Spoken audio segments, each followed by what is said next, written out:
Hello, everybody, and welcome to another brand new episode of Cinemaholics. I am your usual co-host, Will Ashton, not your usual host, John Negroni from San Francisco, but you know what? I'll explain where he is, or rather where he's not. But first, let me introduce my good friend and special guest. You've heard him here before. I call him our resident horror expert. You also know him from the Good, the Bad, the What podcast. He is none other than Ryan Oliver. Hey, Ryan, welcome back to the show.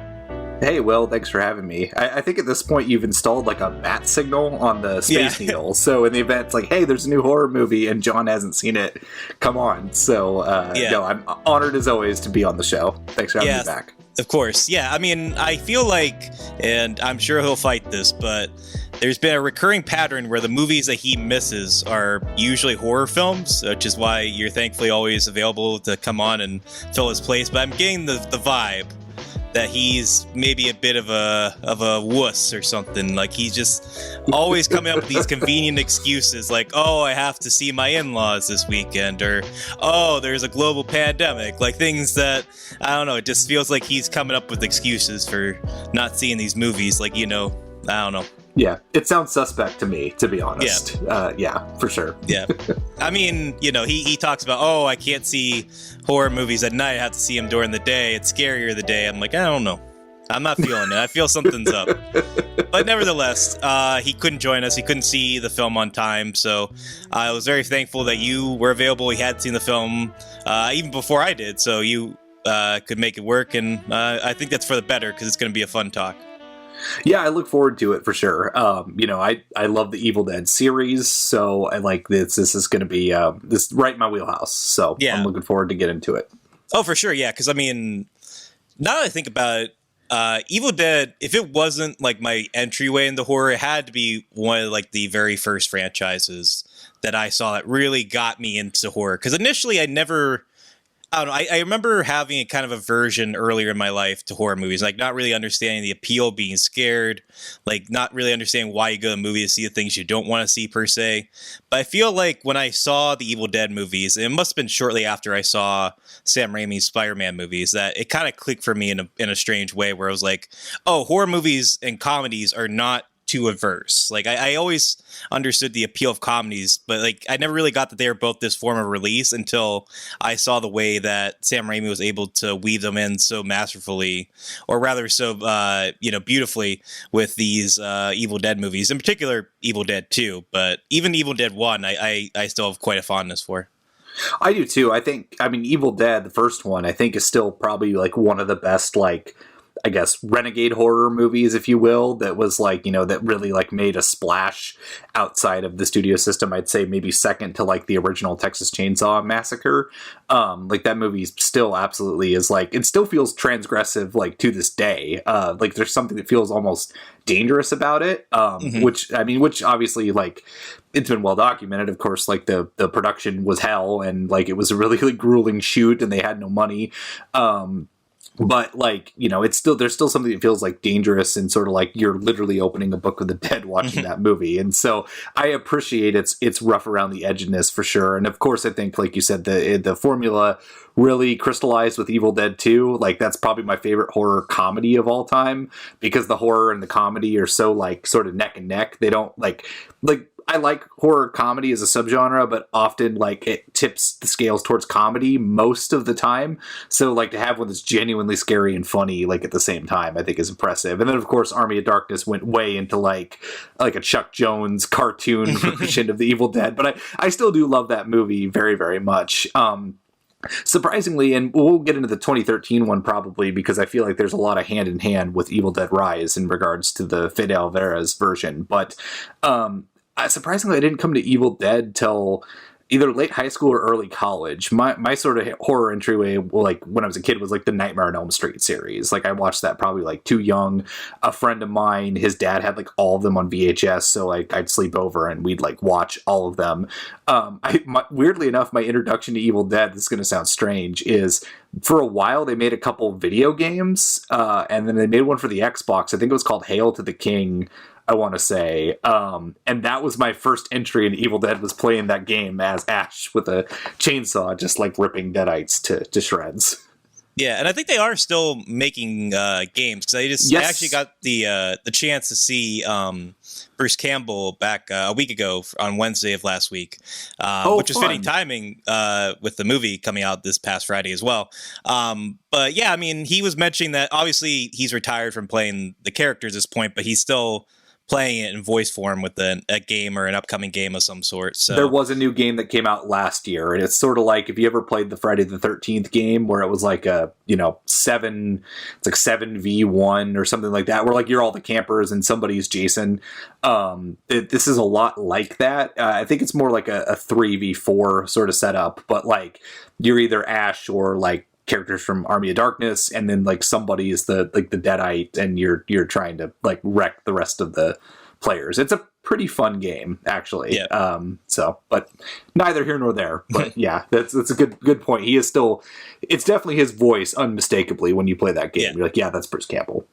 But I'm glad you brought up the video game and just the continuing legacy of that film, because it's something I think about a good bit, especially this past week, where you brought up Texas Chainsaw Massacre, and that's a film where it has sort of a similar kind of lo-fi, low budget feel, where it's like that one, like it's almost like you're watching something, you feel like you're watching something you shouldn't be watching. Like it's so perversely real to the point where, yeah, it is almost voyeuristic. And I feel like there is some of that in the original Evil Dead, but there also is like sort of like DIY feel to it. Like there's so much skill, so much craftsmanship, so much early potential built into Sam Raimi's first film. But there is also that sense like you're watching it where it's like you almost feel like you can make one of these movies. Like it feels like if you had the means and the creativity, like you and your friends could pull something off. And I think that is part of the enduring legacy as well, is that there is that recurring sense of like the story is so contained and it has such a economic way of presenting itself and working through limitations that the flaws even become sort of the charms of it. And I think that also adds to the fact that like not only can it often be genuinely scary or genuinely funny, but it also just has that sense of like you're kind of both amazed by the craftsmanship of it, and you also kind of feel like, man, it makes you feel inspired. Like I could do something like this. I could make a film and kind of make it to least, because there is a very like working class feel to it. Like it was made on a shoestring budget. They really kind of pulled off against all odds at the film. And I think that it has to do somewhat in part with the reoccurring and enduring legacy of the film. Absolutely. Oh, I mean, even after the first one, there were a ton of like Evil Dead knockoffs that came out just in the wake of people feeling incredibly inspired. You know, everything from like the higher end of, they did really good with the special effects, something like Demon Wind, to like, oh, wow, they missed the mark entirely, but they definitely had the ingenuity into something like Things from 1989. Like there's a wide spectrum of people who like you said, felt inspired by this movie, and definitely happened. And I think you're right, that legacy still carries through. I think it even still carries through to like this movie that we're about to talk about, as well as the 2013 iteration, because I feel like that's sort of Raimi's MO. Like, Bruce Campbell's retired from playing the character, as you already mentioned, and I'm pretty sure Sam Raimi doesn't really have interest in directing another Evil Dead movie, but he's certainly sort of doing what he probably wished he would have had. As much as like the Evil Dead was a success, we've noted it was a grueling production, that he sort of had like, he's that guide to like these up and coming filmmakers to make these versions. I think that's pretty standard or pretty similar across both Evil Dead 2013 and Evil Dead Rise, where you have these like filmmakers who have a vision, and Sam Raimi's like, hey, like come over here and I'll like sort of shepherd it into what you need to do. Yeah, I mean, definitely, I think there is something to be said about like kind of the torch passing quality of, as you mentioned, the 2013 Evil Dead, in the way that like that was also Fede Alvarez's directorial debut. That was like his way of kind of being like, here, I'm going to give you this platform to kind of make it the way I did, maybe a little bit more directly than he did, but like in a way that's like he's trying to shepherd new, promising horror talent, and you certainly get the vibe from this film that he's picking a director, I guess, who's a little bit more established. I believe it's an Irish filmmaker named Lee Cronin, who made I I believe it's called The Hole in the Ground. Not too It long ago. is, Yeah. which I have not seen. Admittedly, I Nor have wanted I. to try and hopefully catch up with it prior to this recording, but I've not seen it. I've heard it's good. I think it's one of those movies that I hate the term. We've probably talked about this every time I've been on the show, but I think it probably fits into that like box of elevated horror that people try to like. From my understanding, it's a pretty slow burn kind of movie. So. Again, not having seen it, but that's sort of my assumption about the movie, which I thought made it interesting, like at least an interesting juxtaposition with Evil Dead, where it's like you're coming into a franchise that is known for getting very, very wet and very, very bloody. So it was interesting coming, like a filmmaker who made a movie tonally probably the opposite of something like Evil Dead Rise, and then comes and makes this movie. Yeah, because I mean, that's kind of the interesting thing about this film, to jump into it more directly, is that yeah, obviously there was talk of making a sequel to the 2013 Evil Dead. It sounds like you like it, but have some reservations about that film. Is that fair to say? That is fair to say, yeah. I like it, and I think that, you know, it's rare for a horror franchise to not have like a bad entry. Like, even though I have some reservations with the 2013 one, the sheer, I think, filmmaking athleticism in the movie cannot be denied. Like, it's really well crafted. And even though I have issues with, I think a lot of my issues with 2013 Evil Dead is not in the filmmaking. Like, the craft is certainly there. It's not even really in some of the performances. Like, I think Jane Levy is pretty solid in the movie. It's in the script and the dialogue in that movie. Like, the dialogue is sort of notoriously bad in the 2013 one. And the characters do sort of dumb things because they have to, like Lou Taylor Pucci's character just reading the book because like they found it. Like, I remember, like, even it still sticks in my craw every time I watch that movie, where I'm just like, you couldn't have found some way to have this sort of organically happen. But I do like the one thing I did like about the 2013 one, which I think does have a little bit of an edge over the others, because the others sort of become a little goofball-ish, which is totally fine. I think I love it. That's Sam Raimi's MO. But I like that they tried to like have a sort of like the sort of like took like the drug addiction element, like Jane Levy's character's you know, there to detox, and essentially so she's like hurt her friends in some capacity by being an addict.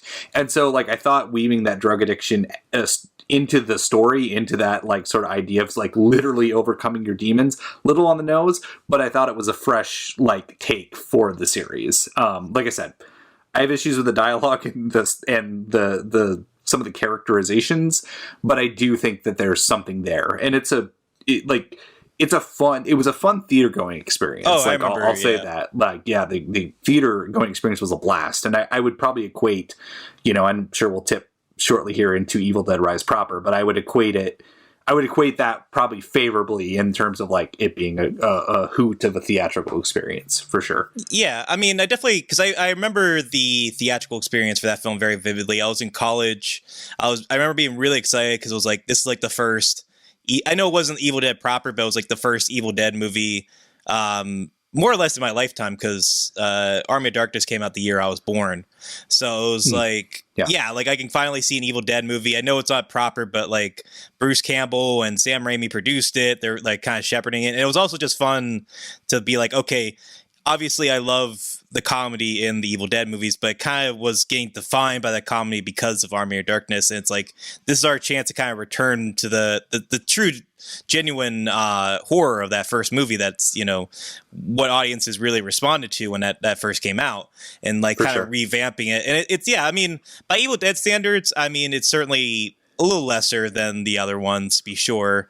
But by, you know, modern contemporary horror remake standards, it's certainly, I think, above a lot of the things that say Michael Bay's production company Platinum Dunes put out. I was gonna say, especially at that time, 2013, like we've had some good horror remakes in the last few years, like Suspiria, for example, but like for 2013, you know, when you compare it to like the Texas Chainsaw from 2004, or God, the 2010 Nightmare on Elm Street, which is just trash, like you know, like Evil Dead 2013 is a cut above those, like head and shoulders, especially when you get in that third act. Like, I'm glad you set the scene, because I I had just graduated college, like a couple months before then. I graduated a couple months early. And so I was back in my hometown, the Portland area. And so it was before I was writing for a site at the time, but it was before I had press credentials. So I was one of those people who you see at a press screening, who print out the tickets from GoFobo and they sit in the line and they go. I was that person for a few months. But I did that with Evil Dead. So I saw it a couple days before it came out at a packed theater in Portland. And it was like, yeah, it was a great experience, especially when you get into that final leg of the movie where it's like literally raining blood and it's the chainsaw like battle. It's like, man, like the truly a craftsman, like Fede Alvarez, like what a find. It's funny actually, speaking of college, because we're talking about tangentially related stuff. Yeah. I think it was, I don't remember which class it was that I took, but like my degree's in film and video production, and it was my junior year, I think, where we watched some shorts. I think it might have been like film composition, and we watched Fede Alvarez's short Panic Attack, the one that put him on the map, that sort of got Sam Raimi's attention. So I thought that was like pretty funny after the fact, where I was like, why do I know this director's name? He's never done a movie. Right. Look at his IMDb. It was like, oh, Panic. I was like, I've seen that short. So that was pretty cool. Yeah, I'll have to check that. I actually have not seen that short. I don't even think I've seen anything else Fede Alvarez direct outside of Don't Breathe. Well, I did see Don't Breathe is good. I actually like Don't Breathe better than Evil Dead 2013, but I did see... More or less agree, I think, yeah. But I did see it was The Girl in the Spider's Web. That's right. He did that, yeah. It's not very good. I mean... It's not. Yeah. We're not going to dogleg it into that discussion, but yeah, that movie's not very good. I never got around to seeing that. I kind of forgot it came out, and I forgot that he directed that. But I don't know. Maybe he'll do better things at some point. But anyway, I know he's doing an Alien movie. Sorry, I didn't want to interrupt you. No. It was because we're recording right here on the 27th. So yesterday was Alien Day, 4/26. And I had totally forgotten that he was like I knew, but like. Subconsciously, like I had forgotten, but then I saw on Instagram somewhere that was like he posted like a slate and something, and I was like, oh, that's right, he's doing the Alien movie.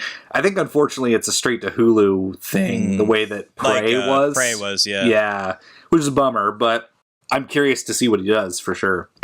So is the Blomkamp one, Neil Blomkamp one, is that officially dead, or is it's dead in the water? Okay. That ain't happened anymore. I don't think. Because he did that one movie like Demonic, I think, or what was that movie called? He has Gran Turismo, I think, coming out as well. That's right, he is doing the Gran Turismo. That's bonkers. But I never saw Demonic, but I don't know. I heard it wasn't very good. But in any case, not to shift too far off topic there. I know that Evil Dead Rise, I think it started as a sequel to the 2013 Evil Dead, and I'm not quite sure when it morphed into this, because like the fascinating thing about this one is that it's more of, I guess, a reboot than a remake or even like a sequel, but it has kind of like you could imagine this as almost like what happened if the Deadites just kind of got tired of Ash and were just like, let's like torture some other people. And it's also kind of a remake in a sense of like, all right, we're gonna take the book out of the cabin for once and like kind of see what happens when it's in like a Rise apartment, as the title suggests, and kind of play with, like more lambs to slaughter and stuff like that. Though I will admit, I thought they're gonna play more with like the idea of like this being an apartment and like tons of people getting infected and having like to fight off like, like almost like Old Boy style, like floor upon floor of people. Like I thought that was going to be like where this is going. But I think because this was originally supposed to be like an HBO Max production, like it was going to go streaming before it went to theaters. Like I think it wasn't really designed as being more than what it is, which is a pretty small, contained like continuation for the franchise, a way to kind of keep the thing going. But I don't think it had any real delusions of grandeur, but it tested well.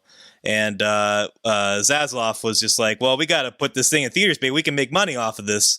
So, I mean, I'm happy for that. I mean, I think it plays. I have my issues with Zaslav, but him pivoting to theatrical is not one of them. Right. So that's one thing I will give that man credit for. And that seems to be a pretty common occurrence, because that happened with Smile over at Paramount. That was supposed to be a Paramount Plus movie, and then it tested through the roof, and then it made like $200 million worldwide. So. Yeah, I think I was reading that it was the most profitable movie of 2022 because it made like $100+ million in profit because it was like only like $5 million to make.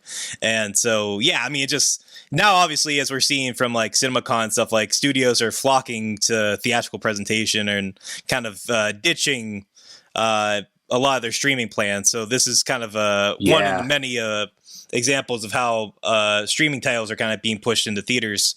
And in this case, I think it sounds like we're both of the opinion that's for the better. Definitely. I don't want yeah.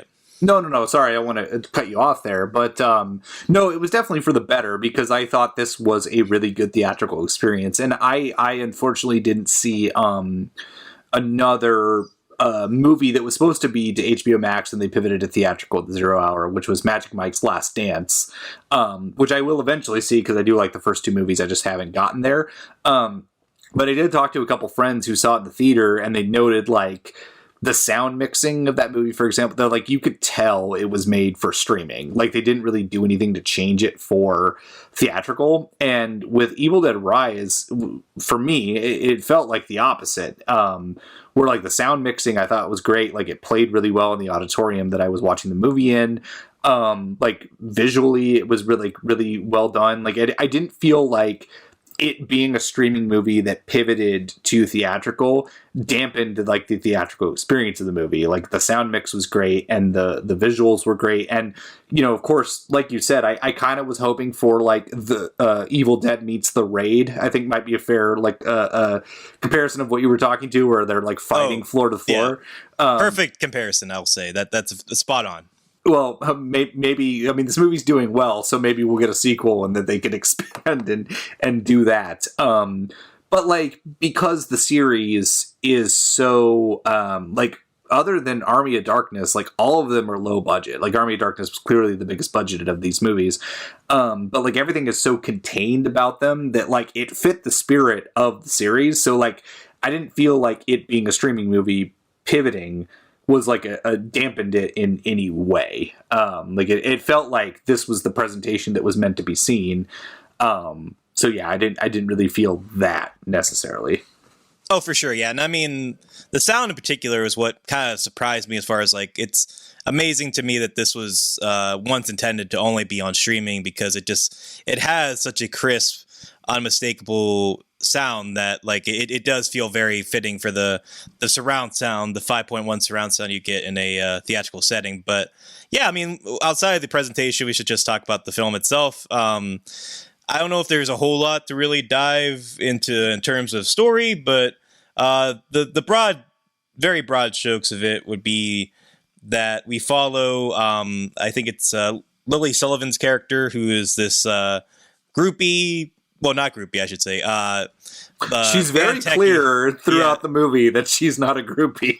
She's like a band tech who is just finding out that she's pregnant, and she has her reservations about settling down and kind of going outside the rock and roll lifestyle she has. But she has a sister, an older sister, who is settled down. She's a single mom, but she has 3 kids and seems to be, you know, kind of a punk rock personality herself, but she is very loving, caring, supporting mom. And upon visiting her, they go into their apartment, and during a unexpectedly eventful pizza run, there's an earthquake that happens, which unlocks, for some reason, the Necronomicon. It has been forged underneath this apartment building in the middle of California, or Los Angeles, I believe. Well, it used to be like an old bank, like almost like Al Capone's vault sort of thing. Yeah. So it's like there's like a bank vault, and within that vault, someone was like, "Oh, this is pure evil, so we need to lock this up." But inexplicably, they come across it in this earthquake. Yeah, and kids being kids, decide to open up a book. Bad things ensue from there, and some lessons are learned. Some deadly lessons, I suppose. The real journey was the Deadites we met along the way. Yeah, right. Sometimes you need to meet a few Deadites to learn to love life. But yeah, I mean, I'll start with you, of course. I know we have obviously kind of dived deep into our love of not only horror, but the Evil Dead franchise. Obviously, we're both fans. First, did you have any expectations for this one going into it? And then from there, what was your reaction to the film? I didn't have any expectations. Of course, it was a new Evil Dead movie, so I was very excited. And we should also note, not only was this a streaming movie that did get pivoted to a theatrical release, but it did have its debut a couple weeks ago at South by Southwest, which, great festival, love South by Southwest. However, which is funny, I think the first time I was on this episode, we talked about Pet Sematary, which I saw at South by Southwest. And, for anyone listening who isn't like aware of sort of like the festival or maybe like some inside baseball, it's a very hyped festival. Like, it's a very fun festival to be at, but everybody comes out of that festival like super duper hyped. So sometimes you have to take that hype with a little bit of a grain of salt, like when it comes to it. Like, like everyone's, Pet Sematary. Go ahead. Everyone's drinking. They might have heat stroke. The stars are there. You're running on low sleep and high energy, so sometimes things get a little overhyped. Yes. Like I'll never forget the incredible Burt Wonderstone, which I believe came out the same year that the Evil Dead remake came out, was being hyped out of South by Southwest as like the next comedy smash. And I don't think there's a lot that needs to be said about incredible Burt Wonderstone, but comedy smash it is not. No, it is not. I've rarely thought about that movie since I saw it, outside of watching the new Dungeons and Dragons, and those directors, having done Burt Wonderstone, have gone on to do like that and Game Night, and so I was like, oh, like, this is shocking that the guys who made Burt Wonderstone have gone on to do really good stuff. But, I think they wrote it. Oh, they wrote it. I forget who directed. I'm not going to look it up because they directed the Vacation reboot, which is also equally pretty bad. But even worse, I'd say. I would say so too. Yes, but either way, we're not talking about those movies. But long story short, like, I was here for Pet Sematary, right? And like you said, people might be dehydrated and drinking. I was very toasty by the time I got to that screening of Pet Sematary, I will not lie. So, like, I definitely was into the movie because the crowd was into the movie, and it sort of fed my experience. The more I've thought about that movie as time's gone on, I'm like, it's really not that great. But Evil Dead Rise, of course, had a really rapturous response coming out of the festival. And so I still kept those expectations at bay, though, because I'm like, it's South by Southwest. Like, keep in mind, it's South by Southwest. Like, everyone's super amped for that festival. But I was still excited to see the movie. So I did not have any expectations going into it. But honestly, those reviews kind of stayed. Like, even as, like, more and more people reviewed the movie, it was, like, really well received. So I tried to keep my expectations just here. And I'd say they were met. Like, for sure. I think this movie is really fun. I think it's like Evil Dead 2013. I would say this movie's a hoot of a theatrical experience. If you're going to see this movie, you should absolutely go see it in a theater. You should absolutely see it with a crowd. There are certain sequences that are going to make your skin crawl. I'm not one of those people who, like, audibly makes noises or reacts into a movie. But, like, I did in this movie. I'll just say it involved a cheese grater. And that was an audible experience. And I saw this in the middle of the day in Scappoose, Oregon, with like 8 people, and I was like audibly like, "Oh no!" Like, I'm not that person usually, but I let that sound out. But I think the movie is a blast, and I do think that unlike 2013, I think there's like it's a better, probably tighter script than that movie. But I will say, with that being said, outside of the setting change, which I do think adds something to it, it's a lot of like what you would expect from the Evil Dead series. Like, it plays the hits.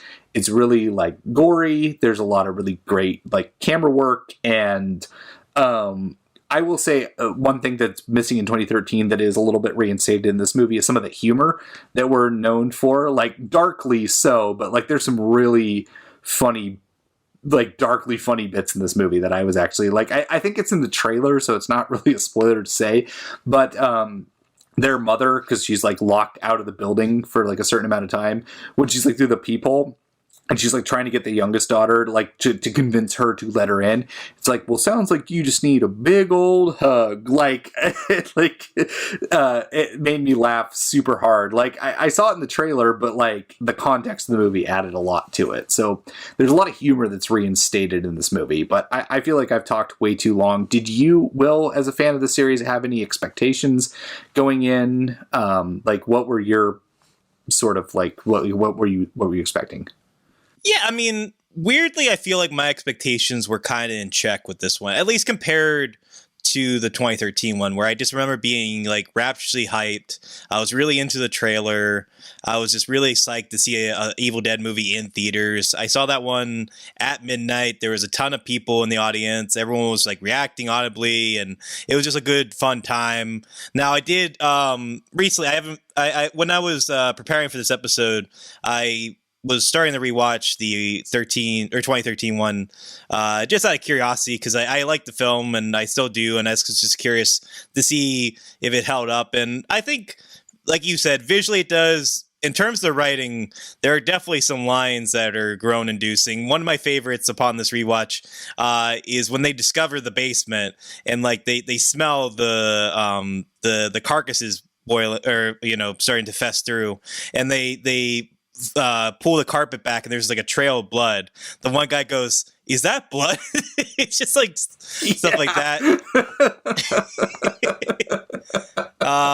And then like when they discover like these like voodoo center in the basement, it's like, I don't know, I think this is witchcraft. It's just like stuff like that. There's just like I get that the original Evil Dead didn't have maybe the absolute best dialogue in the world. It's not Shakespearean in its approach, but I think it was a lot more restrained in that respect. I agree with you that I think for a writing perspective, this definitely feels a little bit more well-rounded. I think the characters are better fleshed out.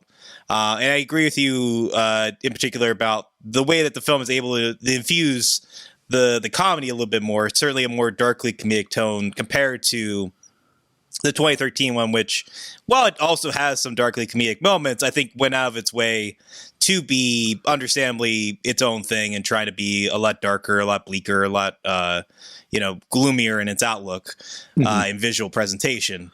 I will say I think this one is maybe a little uneven in that regard. I think it's still more serious than not. I would agree. I think that's probably one of my bigger complaints, is that like I wish it allowed itself the freedom to be a little bit more lighthearted. It doesn't need to be an outright farce like Army of Darkness is, but I do think it infused enough humor throughout that it made me kind of long for it when it would go for long stretches of being serious, especially when it comes to character beats. Like I feel like some of those moments can get a little monotonous in terms of how seriously they're presented, knowing that a lot of them are, going to be vessels for the Deadites to come. But yeah, I mean, I think the performances are generally pretty good. My one complaint with that is that a lot of the cast is Australian, and I feel bad for like the youngest actress, who I could definitely tell she was struggling with that American accent throughout the film. But also like the lead actress, I could tell was like her Australian accent would come out at weird times as well. And even some of the other kids. And also, I mean, I don't know. I agree with you that it doesn't, I don't think, do as much to differentiate itself from other Evil Dead movies in a way that I was a little disappointed by, only in the sense that the premise in the trailer seemed to suggest that they were really going to try to like push this more in a different direction, like play the beats as you're suggesting, but also like kind of expanding, like, okay, we're gonna have actual children really be in this, and like we're gonna get like new perspectives to Deadites, kind of make them scarier in a different way than we've seen with the other ones. And so when it didn't really, I guess, play any differently in those, it did leave me a little underwhelmed. But at the same time, I think it's got everything that you really want out of an Evil Dead movie. It's like we say, it is funny throughout. It is exceptionally gory, as you would hope. It is generally pretty creepy, and your skin will crawl with the sound design in particular. But there is just some really inspired visuals. Obviously, a lot of love paid to Sam Raimi and his original crew for what they accomplished with their original films. But also, I mean, there is just like some really fun, inspired touches. I think the title drop in particular is just so fun and so well done. And maybe the highlight of the film, to be honest. Yeah, that really like won me over, sort of, because like we, again, without like spoiling it too much, like the movie has sort of bookends. Like it's got a prologue and an epilogue that involve characters that really aren't consequential to what's happening in the movie, and so like on the surface, I was like, oh, well, this is sort of like sequel bait or something. Like I don't know what I would call it necessarily, but it was just sort of like in any other regard, I would be like, well, this is kind of unnecessary. But like, yeah, when that title drops in the sky, I'll say is like, I was like, that's incredible. I was like, you know what, all is forgiven at that point. But I do agree with a lot of what you're saying. Like, I'm not going to fault the actors, especially like the young actors, like because I feel like they're doing the best they can. But yeah, definitely in the younger girl, like her Australian accent slips up quite a bit throughout the movie, like very noticeably. And I also won't fault the movie for this, but it is one of those things where it's like, if you go to the movies a lot, like you and I do, Will, like you see the same trailers for the same movies, like over and over again until the movies actually come out. And I will say, unfortunately, I think a lot of the good stuff in this movie is given away in the Red Band trailer for the movie, which I did see in front of like a bunch of things in the last couple months. So again, not the movie's fault because they're done really, really well, but it was like, oh, there wasn't really any surprises going into the movie, unfortunately. But I do think it builds well because we at least get to know these characters. I really sort of liked the sort of introduction to the mother and like the three kids. It's almost like almost like Boogie Nights. Like it reminded me of like the opening of Boogie Nights where like the tracking shot goes through. Maybe I'm the only person who's compared Evil Dead Rise. I was going to say not a comparison that I was expecting, but certainly one I will welcome at any time. but like we get a sense of like it, like it's economical, right? That's in the spirit of the series to be economical. Like it tells you exactly these characters and who they are and what their situation is. It wastes no time introducing them and like everything that's going on between them before getting into all the squishy red stuff. And I know it's such a like a I don't know, like a nitpick, but like I did at least appreciate the catalyst for the Book of the Dead being red. I feel was like baked into the narrative better than the 2013 one. Like at least it made much more sense, right? It's like you're a 17-year-old ish, 16, 17, whatever the like non-binary older child was, but they're a DJ, and so it's like, of course they're like, oh well, we found the Book of the Dead and all these old records, so like of course I'm going to want to spin that. It just made more sense than like the 2013 where like, hey, we're just going to read the book because the movie has to happen. So I appreciated that element for sure. I know it's a small nitpick, but I was grateful for it. I mean, I will say, I feel like the records was maybe a little maybe convoluted in terms of how they incorporate themselves into the plot, but in a way that I'm willing to forgive. Like it's kind of like you need to get this across somehow. I mean, I can understand not having a original kind of cassette player around for the kids to play the instructions. Did you catch Bruce Campbell's cameo, by the way, his voice cameo? I actually did not, even though I looked at the credits after the fact and saw that he was listed. I was like, I didn't catch it. I must just be blind or deaf, I guess, like because I know it's a voice cameo. But I mean, like it was one of those cameos I clocked. Like I don't know, I'm really bad at recognizing like voices until like I see the name. Like the same thing happened with me with Beau is Afraid. I won't give away that cameo if people haven't seen it yet, but I know what you're talking about. Yes. Not until I saw their face, I was like, oh yeah, it's like that. Yeah. But I remember recognizing the voice, be like, why did I recognize his voice? And obviously it was Bruce Campbell. And I saw that Lee Cronin suggested that this is like trying to kind of play homage in the sense of like Ash could ostensibly still be stuck in a time vault and, still trying to convince people in multiple timelines that the Book of the Dead is out and can't be reckoned with, which is intriguing to be sure, but also kind of sad for poor Ash. But nevertheless, did you ever watch Ash vs. Evil Dead? I forgot to ask you that before. That's a good question. I watched like the first couple episodes, and I feel like a bad like fan of the series, but I had a hard time getting into it. Maybe I'll really? go back and revisit it, but yeah, I don't know what it was. I felt like off put by it. Like it almost felt too try hard. But like I said, I got plenty of friends who have recommended the series wholeheartedly, so I'm like, you know what, I'll give it another shake one of these days, because it lasted like 3 seasons, so I'm sure there's more to get into. But I couldn't get into it for whatever reason. I do need to go back and finish it. I've only seen the first season. I never had Stars, so it was hard for me to watch it. Yeah, same. But I really enjoyed it. I especially loved Sam Raimi's pilot, so I was a little bit more favorable, I'll admit. But nevertheless, as far as Evil Dead Rise is concerned, I mean, I do think even outside of the trailer, it is, I don't know, if you've seen one Evil Dead movie, I think you kind of know what's going to happen here. It doesn't really rock the boat too much in terms of plot, which is fine. Like we said, it was designed to be kind of a streaming exclusive, so I kind of get that it wasn't really trying to like reinvent the formula in any particular way. But there is enough here that suggests that they can play with the format. And I imagine that Lee Cronin's pitch was probably maybe a little bit more inventive than maybe what we saw in the final product. But like, I do think there is a lot here. And even if it's not maybe the most memorable Evil Dead movie to come, it's still, in my view, there are no bad Evil Dead movies. I think they all just kind of have that charm and wit. I mean, maybe not the same DIY charm of the original, but certainly just that winsome quality of meshing horror and comedy and just playfulness and goofiness and certainly bloodiness that just makes them very irresistible, especially as horror fans. And I think this is no exception, even if it's not like the one I'm probably going to remember most when I think back on Evil Dead movies in the future.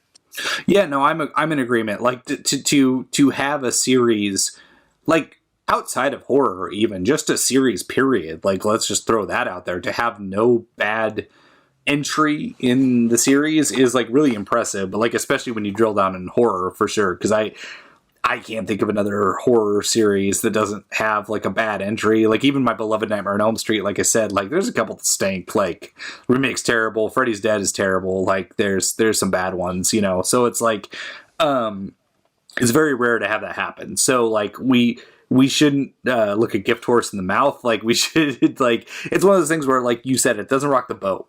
It doesn't really do anything different, but it does the formula and it does it well. There's a couple good surprises. There's a sense of humor to the movie that was sorely missing in the 2013 one. I do think the setting change in the high rise does go a long way. Do they do as much with it as we would like? No, but like, it's nice that they have it. I will not spoil the last act of the movie, but I think there's some like great fun homages to other movies. I think specifically The Shining for sure is the easy like sort of target there, as well as Society, the Brian Usna movie. But like, again, I don't want to give that away. I think people should go see the movie. But it's rare to have a series where it's batting 1,000. So I give credit to Evil Dead Rise. I think it's a really fun time. I would recommend it to anybody who's a fan of horror or Evil Dead movie. I mean, if you're a fan of Evil Dead, you've probably already gone. But like, if you're on the fence for any reason, like, it's 100% a movie you should see. It's 100% a movie you should see in the theater. Because I do think it's fun, but I don't think you will get the same experience at home, which, again, not to beat a dead horse, but is so wild to me that this was going to be a streaming movie. Ironic. Like, yeah, exactly. That this was going to play at home. Like, it's insane to me. I'm like, this plays so much better with a crowd, which, like, is obviously clear by, like, the movie, I think, made, almost 24 million its opening weekend, was second in the box office after Super Mario Brothers movie, like...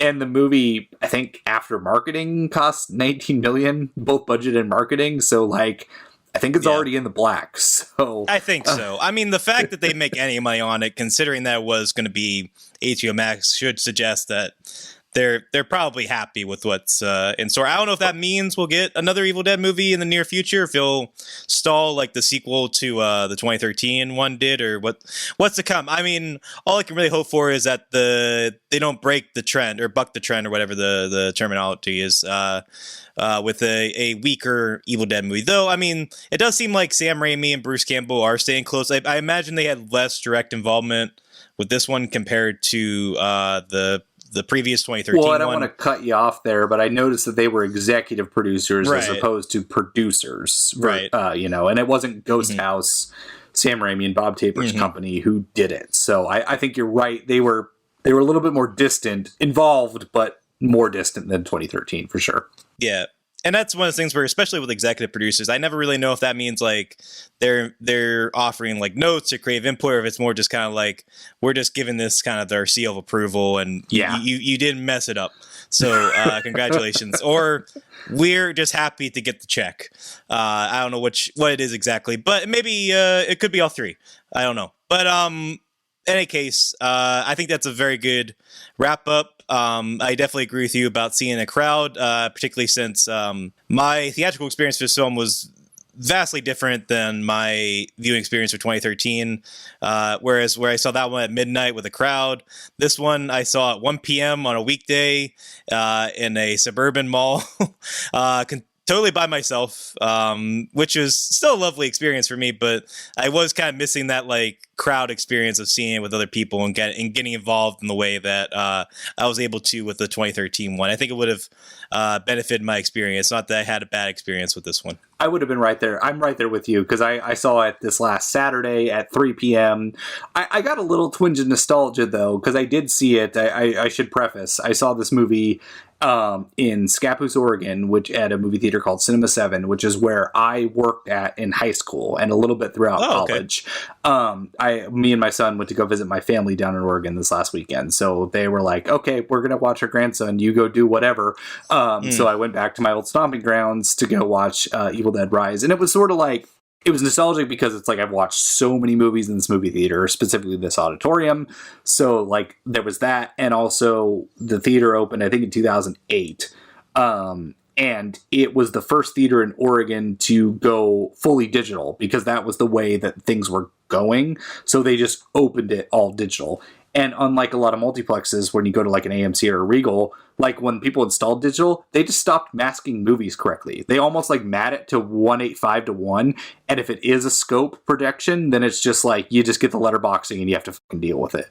Sorry, I just swore. I know we're not supposed to swear on the show. I apologize.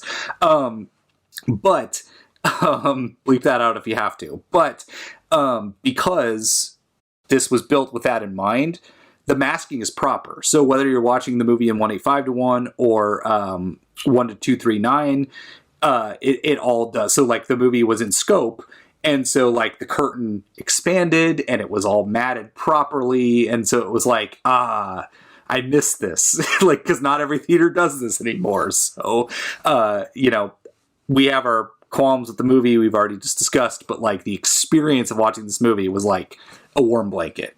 So it was nice. Yeah, definitely agree with you there as far as like, it's just I'm always going to be comforted, I hope, by the experience of seeing a new Evil Dead movie on the big screen. And I hope that's an experience I continue to have for years to come. But any other notes you have about the film before we play the Rotten Tomatoes game? No, not really. I think, like I said, I think it's worth watching. I have said my piece, like, go see it. It's worth, it's a fun time. Definitely agree. Have you been spoiled on the Rotten Tomatoes score yet? I have not, no. All right. So that'll be fun. All right. So I'll let you guess, out of 177 reviews, what do you think the current critic score is for Evil Dead Rise? Oh, man. I don't know. Let me think. Okay, so I know I saw what it was out of like South by, which was like 96%, something like that.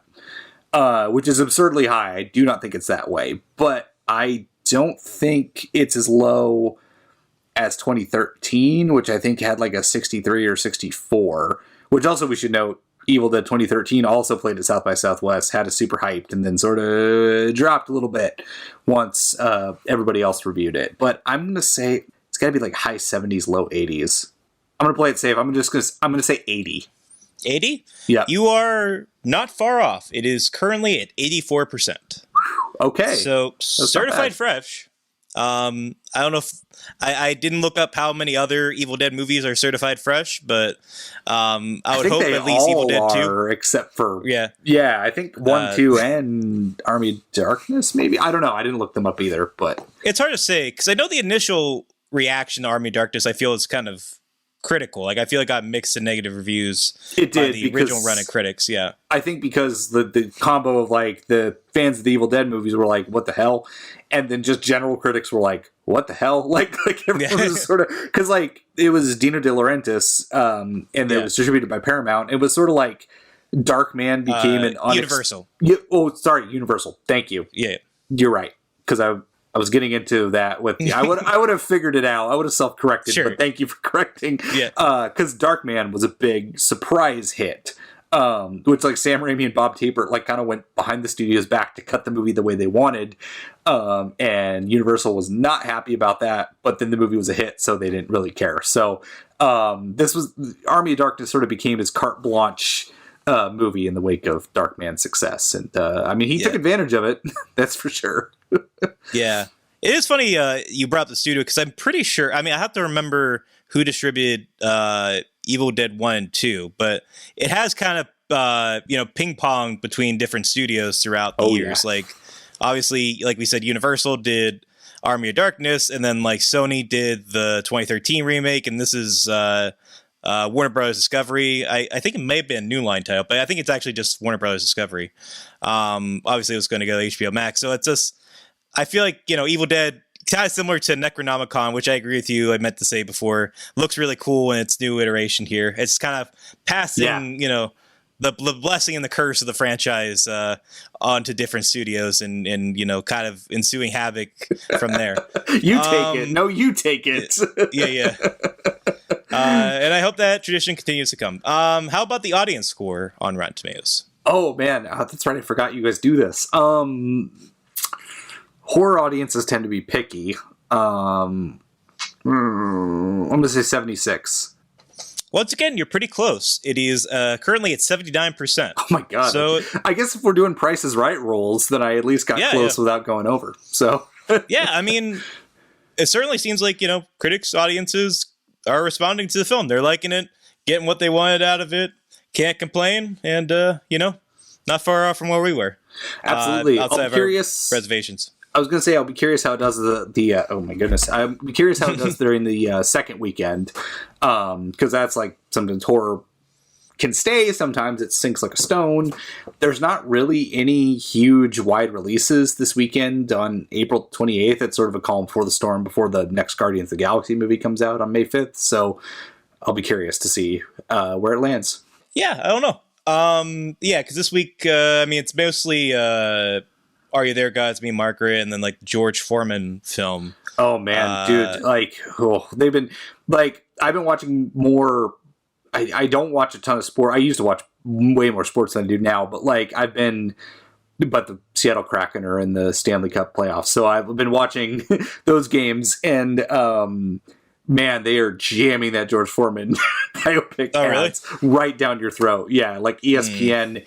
Every other ad is the friggin' George Foreman movie. So, is that like a faith biopic too? Does it have like a faith angle? I mean, the production quality looks like it is, but I don't think it is, though. I really don't. But I wasn't sure. I mean, it kind of like from the trailer, it had kind of like a redemption quality to it. That I remember I was just kind of like, is this going for like a religious vibe where it's like he cleans up his image and goes for the title? And I don't know. I didn't know if that was what the agenda was behind it or not. I really haven't kept close tabs on this movie. In honesty, I feel like only like a month or two ago, I was like, there's a George Foreman movie. There's some of those. I joke with my dad about this because I was just down visiting of like George Foreman movie, and he, we're both music nuts, my dad and I, and so he's like, "What have you heard of the Spinning Gold movie, which came out like weeks ago?" Yeah, you're right. Yeah, so he goes, "Have you heard of it?" And like my go-to sort of joke, I was like, I heard about this movie like maybe a week ago, like when he texted me. I'm like, this feels like a movie that played like one of the fake trailers that played in front of Tropic Thunder. Like, I'm like, I'm not convinced this is an actual movie that exists. And I felt the same with the George Foreman movie. I'm like, I don't think this is a real movie. This feels like a tax write-off, but okay, sure. I've heard that the Spinning Gold movie that you're talking about is kind of nuts, like in its badness. But it's one of those, when it hits streaming, I would be curious to see it, for sure. Anyway, to wrap up the game, we have the cinema score. Do you have any guesses for what that might be? Oh boy. Horror also tends to get in that C-B range. I'm going to say B-. Pretty close. It's a B, which I feel like by cinema score standards, I feel is kind of low. Like, I don't know. There's a school of logic to where people say if it's on A, it's on F, it's a bad score. I'm not quite there, but I do agree with like a B. Anything below a B plus isn't the most enthusiastic response from cinema score. No. And so it does sound like, I don't know, compared to the critic and audience score we were seeing from Rotten Tomatoes, it does seem like the folks in Vegas who saw the film are maybe less enamored with it. So I don't know. That might play into your theory that it won't do so hot potentially in the weeks to follow. But I'm hoping that's not the case. I'm excited for the film. I want it to do well, and it's already doing well. So hopefully the trend continues. Absolutely. I mean, its opening was like what, 24 million. That's pretty close to what 2013 opened to. Yeah. So, like I said, it's probably already in the black. So we'll definitely see. For sure. But horror is always weird, man. Like, people, like, horror movie could leg out and have like a C plus or like B minus cinema score. Like, it's super weird. It's like the exception to the rule. Yeah, all the red is on the screen, I'll say. Yeah, yeah, that's true. And then to wrap things up, we got the Letterboxd score. You might have been spoiling this one because I know you're on Letterboxd like I am. And if anyone listening is on Letterboxd, please follow Ryan. He's a great follow. I always feel like if there's any reviewer that like when I read the reviews, I'm like nodding my head on Letterboxd, it's usually always yours. So that's very kind. Make sure to follow you. Yeah. I actually don't know the Letterboxd score though. I'm frequently on Letterboxd, but I don't know this. I don't pay too much attention to the overall score, but like it's got to be above a 3 at least. 3.3. Throw that out there. Once again, pretty close, but you underestimated a little bit the Letterboxd audience. It's currently a 3.6, which is solid. It's quite good. That is really good. good. Like a 3.5 out of 5, basically, is the average rating on 3. It's somewhere between 3.5 and 4. So good stuff, especially for a horror movie, studio horror such as this one. It's 5th entry, as you mentioned. So yeah, people are digging it for the most part, and hopefully you, the listener, enjoyed this conversation with Ryan and I about Evil Dead Rise. I think that's about it, unless you have anything else to say, Ryan. I don't know. I just, as always, I'm honored to be on the show. Thank you for having me. Always down to talk the new horror movie out, and go check out Evil Dead Rise. It's a fun time. Like it does what it says in the box, and sometimes in this day and age, like just general uncertainty in general, just like, I don't know, like anxiety about life in general. Sometimes a movie doing exactly what it says on the box that you're in the mood for is exactly what you need at the moment. So I would say go check it out. Exactly. Yeah. I agree.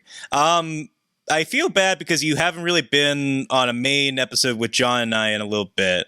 And I'm hoping that changes soon. And I also feel a little bad in the sense that even though I do love our horror talks, I do want you to feel open to being other, because I know you're not limited to just horror. I want you to be invited for a future one. So stake your claim, or rather stake your chainsaw into, if there's anything else coming up this summer, let me know.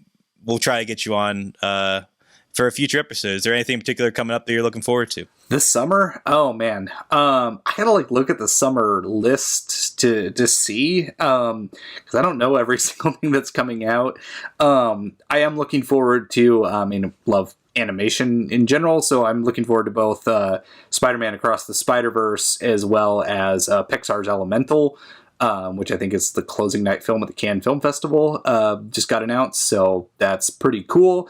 As someone who's read a lot of the comics, I am cautiously optimistic for The Flash. I know it just had its CinemaCon premiere.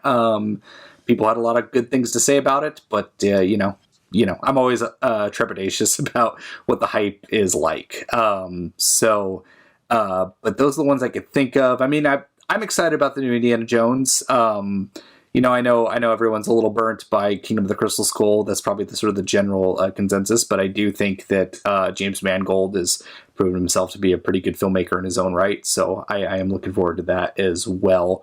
What else? Asteroid City, of course, the new Wes Anderson movie. I just saw that trailer in front of Beau Was Afraid.